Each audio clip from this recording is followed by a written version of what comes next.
눈부신 저 햇살보다 더 밝게 빛나는 주의 영광. 어느새 어둠은 사라지네.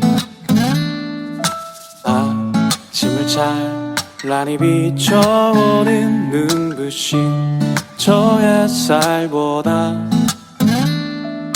더 밝게 빛나는 주의 영광. 어느새 어둠은 사라지네. 오늘 우리에게 주신 하나님의 말씀은 이사야 24장 21절부터 23절까지 말씀입니다.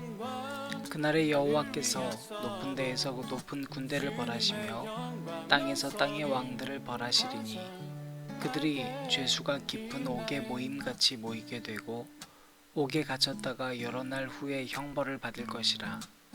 그때에 달이 수치를 당하고 해가 부끄러워하리니 이는 만군의 여호와께서 시온산과 예루살렘에서 왕이 되시고 그 장로들 앞에서 영광을 나타내실 것임이라. 아멘. 나는 주의 영광. 어느새 어둠은 사라지네. 아침을 찬란히 비춰오는 눈부신 저 햇살보다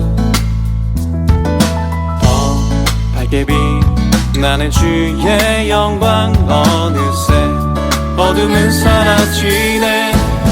땅끝에서도 주님의 영광, 바다끝에서도 주님의 영광, 하늘 위에서도 주님의 영광. 명성이 가장 밝게 빛나네. 주의 위엄력이 임하네.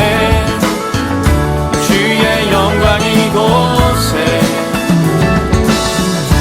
나의 아버지 찬양 받기에 합당하신 나의 주.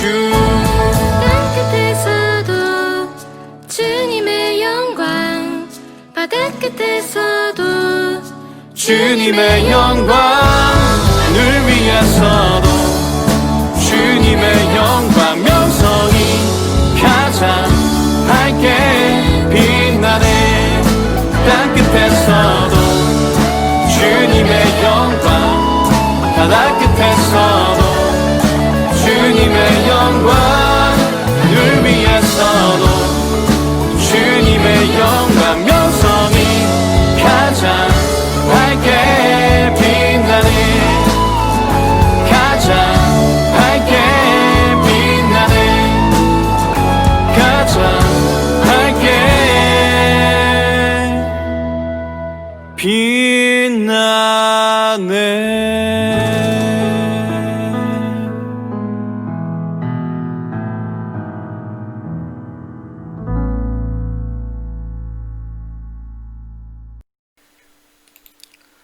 오늘도 우리 주님의 크신 은혜가 여러분에게 가득하기를 바랍니다. 어제 말씀에서도 나누었던 내용을 오늘 조금 더 이야기하려고 합니다. 무너진 질서에 대해서 우리가 어제 나누었는데요. 본문 말씀은 계속해서 하나님의 심판에 대해서도 다루지만 동시에 이 땅이 얼만큼 혼돈해졌는지 또 공허해졌는지를 이야기하고 있습니다. 무너진 질서, 여러분, 우리가 어제 얘기 나누면서 세상 모든 만물은 질서에서 무질서로 움직인다고 했죠. 그 말은 다시 말하면 태초에, 시작에는 질서가 있다는 이야기이기도 합니다. 여러분, 질서는 모든 만물을 만드신 분의 질서에 따를 때에 무질서도 질서화될 수 있습니다. 태초에 하나님이 만드셨던 생명체들과 우주, 즉 생명과 생명의 관계나 생명과 우주나 만물의 관계의 질서도 마찬가지입니다. 여러분, 어떤 것이 질서일까요? 생물들은 번성하는 것이 질서입니다. 모든 자연들은 하나님의 설계대로 움직이는 것이 바로 질서입니다. 인간은 그것을 억지로 바꿀 수가 없습니다. 여러분, 만약에 우리 지구를 조금이라도 자전을 억지로 늦춘다든지 공전을 늦춘다면 여러분, 그건 완전 파멸입니다. 그렇게 할 수도 없지만 하게 되면 그거는 우리 스스로를 자멸하는 길입니다. 인간은 바로 우리에게 맡겨진 땅을 하나님의 설계대로 보호하고 또 이 땅을 하나님의 말씀대로 다스리는 존재여야 합니다. 이것이 질서입니다. 따라서 인간이 하나님이 보시기에 좋았더라 라고 표현할 수 있는, 우리에게 주어진 땅을 관리할 수 있는 태도 혹은 관계에 있어서의 태도는 참 중요하죠. 먼저 여러분, 사람은요, 만물 앞에서 겸손해져야 합니다. 여러분, 생물학적으로 인간은 결국 강한 존재가 아닙니다. 날카로운 발톱도 없고요, 추위를 견디는 피부도 없습니다. 치아도 그렇게 단단한 거 아닙니다. 더위에도 매우 약합니다. 병에 아주 약합니다. 하나님 없으면 그야말로 아무것도 아닌 존재가 인간입니다. 사람과 사람 사이에서 사람은 어떤 질서를 서로 지켜야 할까요? 당연히 여러분, 모든 물건에 설계도가 있듯이 이 사람이 존재했었던 바로 그때에도 하나님이 설계하셨던 설계가 성경에 기록되어 있지 않겠습니까? 늘 우리가 보아오고 많은 사람들이 가장 많이 봤던 책 창세기에는 바로 이런 얘기들이 잘 있습니다. 창세기 1장 27절입니다. 하나님이 자기 형상 곧 하나님의 형상대로 사람을 창조하시되 남자와 여자를 창조하시고, 하나님의 형상대로 창조된 사람, 그러니까 여러분, 우리는 어떤 사람을 보더라도 하나님의 형상이 있어 존귀히 여길 수 있어야 합니다. 똑같은 마음으로 여러분, 바로 하나님은 사람을 만들었는데 이 사람은 남자와 여자로 나뉘어져 있다고 구별하셨습니다. 그러므로 우리는 이 질서를 지켜야 합니다. 여러분, 이 질서 외에 사람들이 자신들의 생각으로 이게 더 옳겠다, 이것이 더 맞겠다라고 만들어낸 질서들은 결국엔 한계가 있을 뿐더러 질서가 아닌 무질서로 갈 수밖에 없습니다. 왜냐하면 인간은 결국 욕심으로 인해서 움직이는 존재이기 때문에 대부분의 결정들 안에는 사람의 욕심이 들어갈 수가 있기 때문에 그렇습니다. 우리가 만들어내는 질서는 실제로는 자기 유익을 위해서 만드는 경우가 참 많습니다. 만약에 그 안에 하나님이 계시지 않으면, 하나님의 말씀이 없으면 충돌할 것이고 결국엔 무질서화로 갈 것입니다. 왜 사람들이 만들어낸 수많은 법과 질서들이, 또 생각과 지식들이 옳은 것 같지만 사회는 더 혼란스러워질까? 여러분, 우리가 생각해 봐야 될 때가 되어가고 있습니다. 특별히 최근 한국에서 남자와 여자 사이에서 발생하고 있는 굉장히 큰 혐오의 문제들 뿐만 아니라 동성애에 대한 이슈도 그렇습니다. 이것은 차이와 차별을 혼합시켜 버리고자 하는 질서의 혼돈 상태로 우리가 가고 있음을 의미합니다. 여러분, 분명히 우리는 알아야 합니다. 하나님께서는 남자와 여자를 만드시고 차이를 두셨습니다. 차이는 서로를 존중해가며 서로를 도와야 합니다. 서로 다른 이들은 서로를 도와가며 서로를 소유화하거나 욕망으로 탐하는 자들이 아니라 우리에게 맡겨진 땅과 서로를 하나님의 말씀과 방법대로 돕고 또 이 땅을 통치해 가야 합니다. 그런데 만약에 사람과 사람 사이에 그 사람 안에 있는 하나님의 모습, 하나님의 형상을 바라보지 않고 다스리려 하거나 파괴하려 한다면 그건 잘못된 일입니다. 똑같은 논리로 사람은 남성과 여성의 성적 차이와 구별이 있음을 당연히 인지하고 서로의 부족함을 채우기 위해서 내가 존재한다라는 존재적 사명을 가지고 살아갈 때 존중이 있을 수 있습니다. 그뿐만 아니라 남성과 여성 이외에 있는 성은 존재할 수가 없습니다.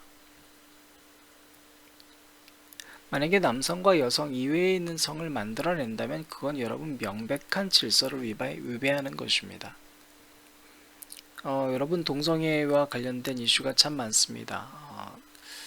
차별금지법 얘기도 참 많습니다. 여러분 저는 동성애를 하시는 분들이 선천적이냐 후천적이냐에 대한 학문적 논쟁에 대해서는 제가 뭐 그런 지식이 많지 않아서 저도 조금 공부했지만 저는 후천적이라고 보고 있는 입장이지만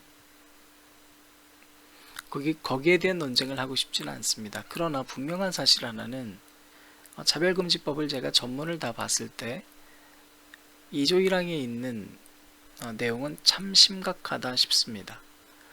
왜냐하면 그 안에는 남성과 여성 이외의 또 다른 성이 존재한다고 성별을 재규정했기 때문입니다. 이것은 차별에 대한 문제가 아니라 성, 즉 하나님이 만든 신체 구조, 성별에 대해서 또 다른 성을 인간이 재창조하겠다라고 하는 이야기이기 때문에 그렇습니다. 그런데 안타깝게도 반대하시는 분이나 찬성하시는 분이나 논점을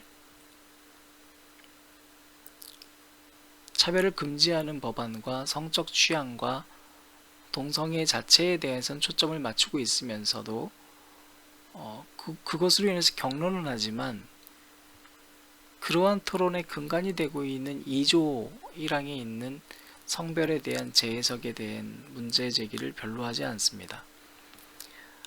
저는 이것이 더 큰 문제인 것 같습니다. 여러분 이렇게 해서 자유가 주어진다 한들 차별이 사라진다 한들 이 새로운 법이 결국에는 사회를 무질서하게 만들 수 있습니다. 여러분 질서가 무너질 때의 심리 상태가 있습니다. 그것이 바로 공허함입니다. 뭔가 열심히 일하고 최선을 다해서 살아가고 사랑했는데도 불구하고 텅 비어 있다면 그건 공허함입니다. 여러분 공허해지면 인간은 의존적이 될 수밖에 없습니다. 무언가 의지하게 될 것입니다. 반드시 그렇습니다.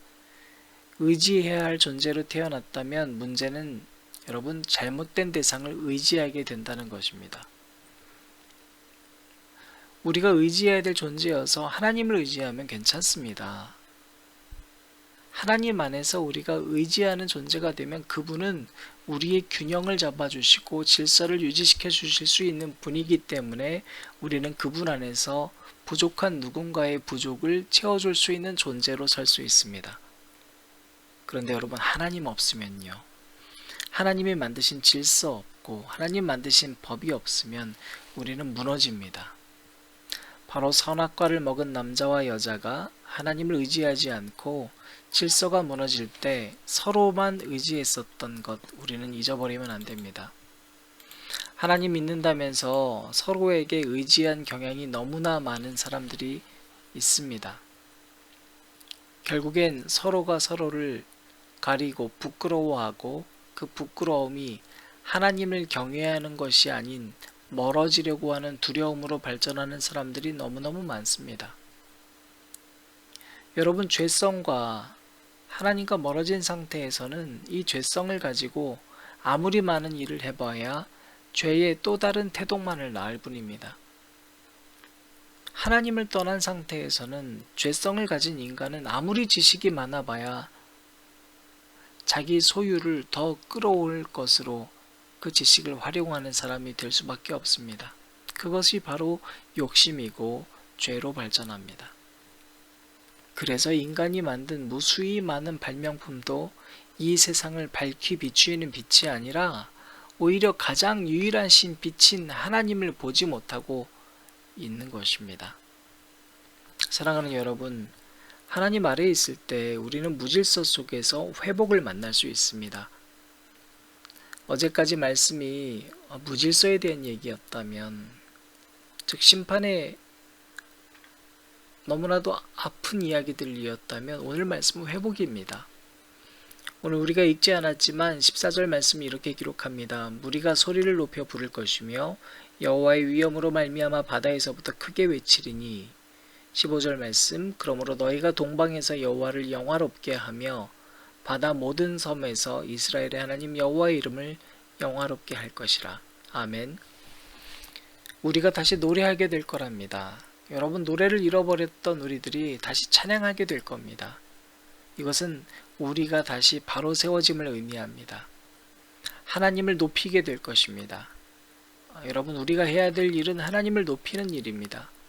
하나님을 높인다는 건 뭡니까? 여러분, 우리와 하나님과 세상 사이의 질서와 순서를 바로잡는 일입니다. 하나님이 먼저입니다. 하나님의 말씀을 따라 살아가는 우리들이 있을 때 이 땅은 다시 화평을 찾을 수 있습니다. 그래서 하나님을 낮추고 살았던 우리들이 반성하고 하나님을 우리의 모든 판단 위에 놓아야 합니다. 23절 말씀입니다. 그때에 달이 수치를 당하고 해가 부끄러워하리니 이는 만군의 여호와께서 시온산과 예루살렘에서 왕이 되시고 그 장로들 앞에서 영광을 나타내실 것임이라. 아멘. 달이 수치를 당하고 해가 부끄러워하는 이유가 뭐예요? 여러분, 어제 말씀드렸지만 밤에 인간이 만든 아무리 많은 조명이 해 하나에 그 빛이 바래지듯이 완전한 빛이신 하나님이 그 태양을 가릴 수 있는 존재임을 잊어서는 안 됩니다. 그러므로 여러분, 혼돈과 공허의 시대에 어떻게 살아야 되는가에 대한 고민이 있으십니까?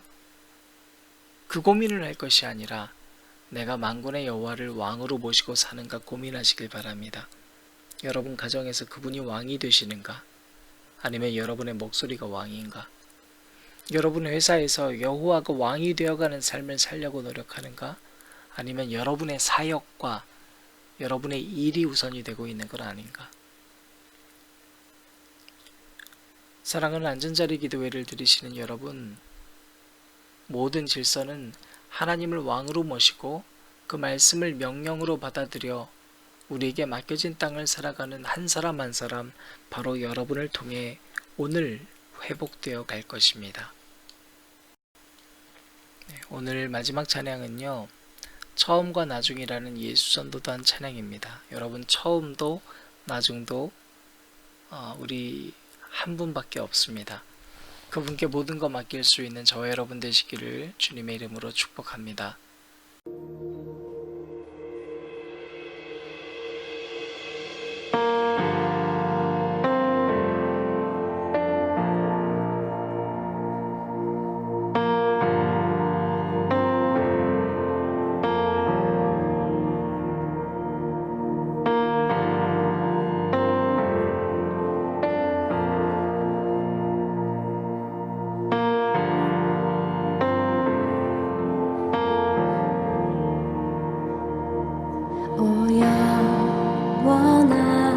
영원하신 주,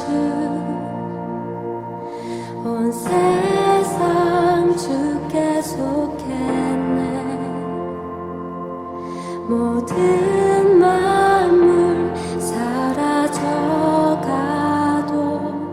주 말씀 영원해. 오 살아계신 주, 지금도 역사하시네. 죄와 슬픔 우릴 덮어도 주 약속 이루시리. 모든 영광 존귀 능력 주 받으소서. 온 백성 다 외치네. 오 거룩하신 주,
주 경배 드리리.